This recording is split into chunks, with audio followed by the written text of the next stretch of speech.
ప్రపంచంలో ఎక్కడున్నా మీ గోత్రనామాలతో వేదమందిర్ నిర్వహించే ఆన్లైన్ పూజలు హోమాల ద్వారా దైవ అనుగ్రహాన్ని పొందండి.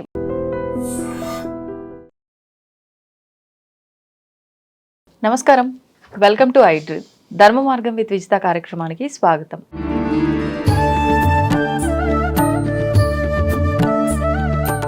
నమస్కారం గురుగారు. పరమేశ్వరార్పణం. గురుగారు, ప్రతి వ్యక్తిలోనూ క్షమాగుణం అనేది ఉండాలి. అంటే ఎదుటివారు ఏ తప్పు చేసినా కూడా మనం క్షమించగలిగితే అది మనకి ఎటువంటి కర్మగా మారదు అని కూడా అంటూ ఉంటారు. కానీ ఈ క్షమించడము ఒక వ్యక్తిని అనేది చాలా కష్టమైన పని, అందరికీ సాధ్యపడేది కాదు. అసలు ఎలా సాధ్యపడుతుంది అంటే ఆధ్యాత్మికంగా ఉన్న వాళ్ళకు మాత్రమే సాధ్యపడుతుందా, నార్మల్గా ఉన్న వాళ్ళకు కూడా సాధ్యపడుతుంది అంటారా? దానికి ఆధ్యాత్మికానికి సంబంధం లేదండి. అంతే అంటారా గురుగారు? అంటే ఆధ్యాత్మికంలో ఉన్న వాళ్ళు ఎంతమంది శపిస్తూ ఉంటారు, అరుస్తూ ఉంటారు అనేటువంటి విషయం కూడా చూస్తూనే ఉంటాం. అవును. ప్రదర్శించడానికి అరవడానికి తేడా ఉంటుందండి. ఇప్పుడు నేనున్నా ఒక్కోసారి బుద్ధి లేదు, జనాలకి సిగ్గు లేదని తిడుతూ ఉంటా. ప్రదర్శన చేయాలి. ఎందువల్లంటే గురువు గారు ఉన్న, అయ్యగారు ఉన్న తండ్రి స్థానం అనేటువంటిది ఒకటి ఉంటుంది. ఆ స్థానంలో మనం ఉండి ధర్మాన్ని చెబుతున్నప్పుడు వినే రీతిలో మనం గట్టిగా తిట్టడం అనేటువంటిది అక్కడ కోపం కాదు, వాళ్ళ యొక్క కర్తవ్యాన్ని వాళ్ళకి గుర్తు చేయటం అవుతుంది. అరవటం తిట్టడం అనేటువంటిది అది వేరండి. మళ్ళీ సో క్షమాగుణం అంటారు చూసారా, క్షమ అనేటువంటి రెండు విషయాల్లోనే మనం తీసుకోవాలి. ఒకటి, మనల్ని ఒక మనిషి మోసం చేశాడు, ఓకే, ఆ మనిషి మనకు కావాలి అనుకుంటే మోసం చేసిన విషయాన్ని మనం వదిలేసేయాలి. రెండు, ఒకసారి మోసం చేసినటువంటి వ్యక్తికి మనం అవకాశం ఇచ్చామంటే రెండోసారి మళ్ళీ మన జీవితాన్ని మనం పాడు చేసుకున్నట్టే. కాబట్టి నష్టపోవటానికి మోసపోవడానికి తేడా. మోసం చేశాడనే వ్యక్తిని మనం పక్కన పెట్టేటమేనండి, నిర్దాక్షిణ్యంగా పక్కన పెట్టాలి. డబ్బు ఇచ్చాం, తిరిగి ఇవ్వాల, ఓకే, మనకు డబ్బు ఇంపార్టెంటా మనిషి ఇంపార్టెంటా? మనిషి ఇంపార్టెంట్. డబ్బు ఇచ్చిన విషయం మర్చిపో. నీకు డబ్బు ఇంపార్టెంట్, గొడవకు దిగు. ఎందువల్లనంటే ఇవాళ నువ్వు డబ్బు ఇచ్చావు, నిన్న నీ దగ్గర లేదు, ఇవాళ నీ దగ్గర ఉంది, రేపు నీ దగ్గర ఉండొచ్చు, ఉండకపోవచ్చు. అంతే. సో అది ఎప్పుడు కూడా పరంపరగా వస్తూనే ఉంటుంది.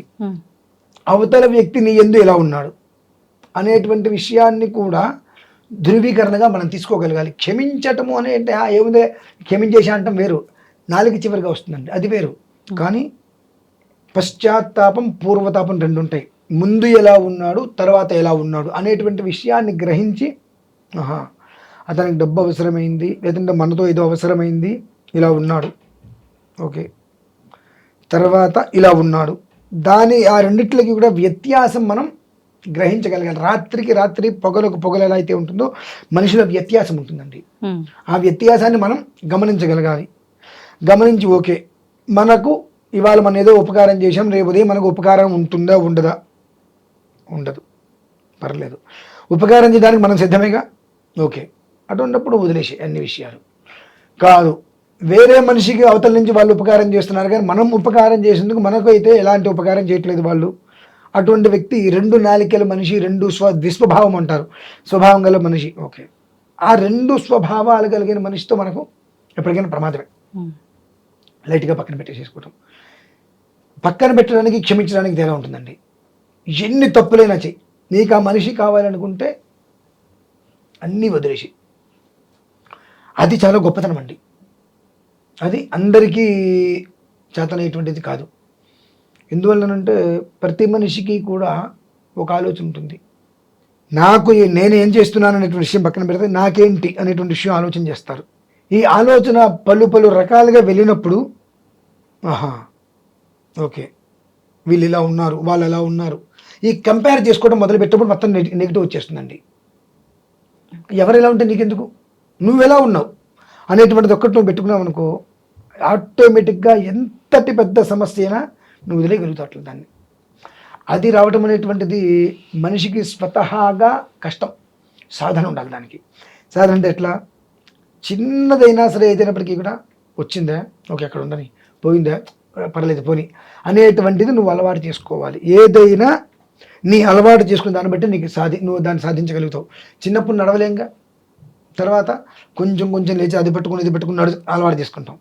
అదే నడక తర్వాత పెద్ద అయిన తర్వాత మళ్ళీ మూడో కర్ర వస్తుంది, చిన్నగా పోతుంది. సో ఏదైనప్పటికీ కూడా అలవాటు అనేటువంటిది నువ్వు చేసుకునే దాన్ని బట్టి ఉంటుంది. అవతల వ్యక్తి ఉండే విధానాన్ని అనుసరించి కూడా వీళ్ళు అలవాటు చేసుకునేటువంటి మార్గాంతరాలు ఉంటాయి. కొంతమంది ఉంటారు గట్టి దెబ్బతింటారు, బాగా నమ్మి నమ్మి నమ్మి గట్టి దెబ్బతింటారు. ఆ రకంగా ఇంకొకరు నమ్మటానికి వాళ్ళకి సమయం పడుతుంది ఖచ్చితంగా. ఆ సమయం వచ్చేంత వరకు కూడా ఎదుటి మనిషి కూడా జాగ్రత్త పడాలి, ఆ ప్రశాంతంగా ఉండగలగాలి. ఎందువలన అనేక కారణాలు ఉండవచ్చు.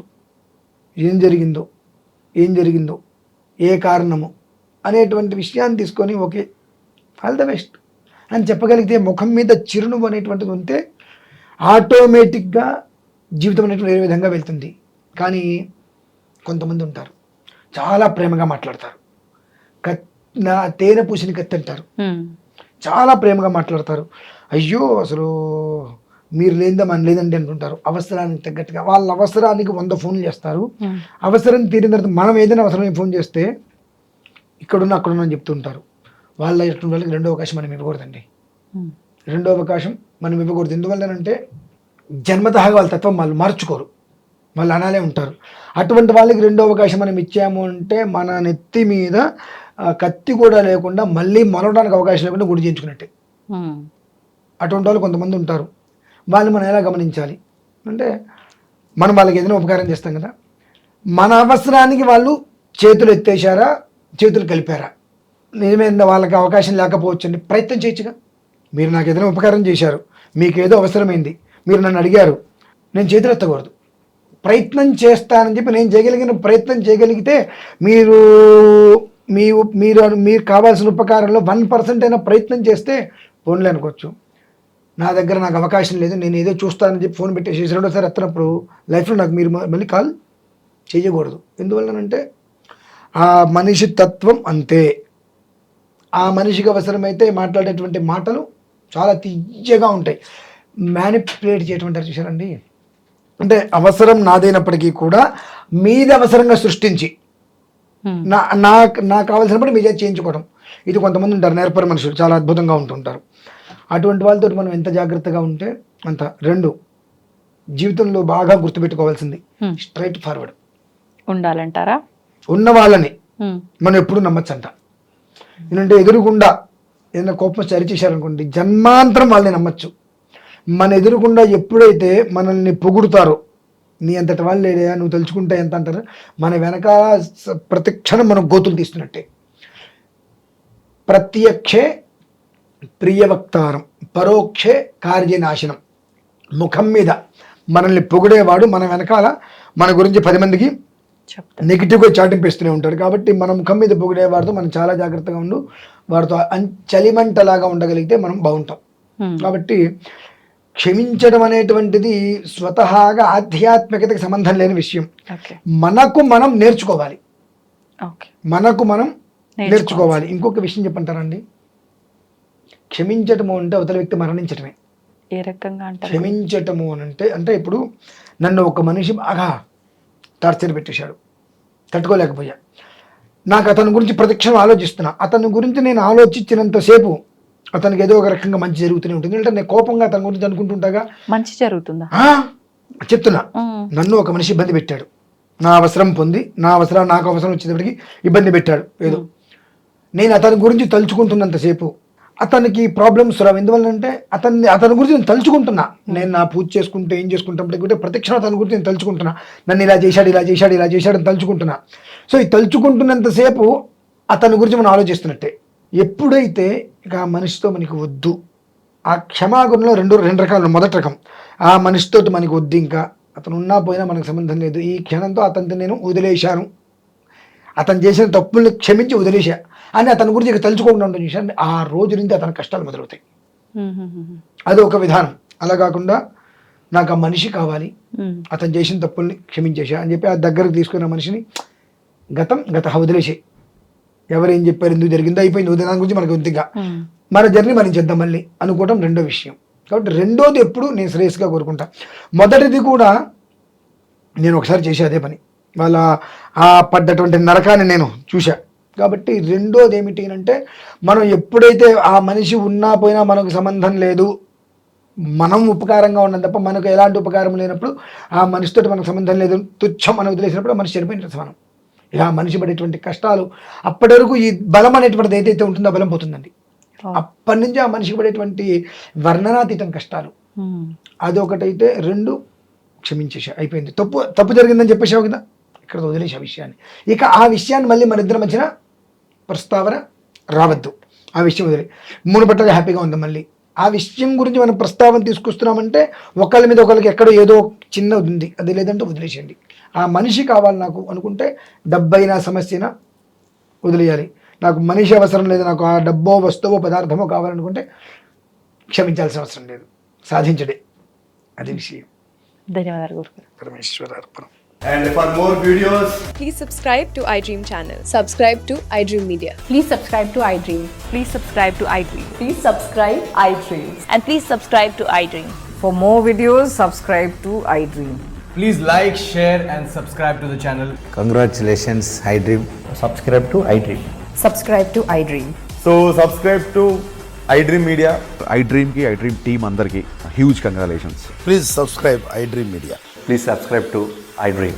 Subscribe iDream. Please subscribe to iDream. iDream అంటే నా కళల ఛానల్ను సబ్స్క్రైబ్ చేసుకున్న నోరు తిరుగుతలేదు, మీరైతే గంట గుర్తు కొట్టండి. For more such videos, please subscribe to iDream.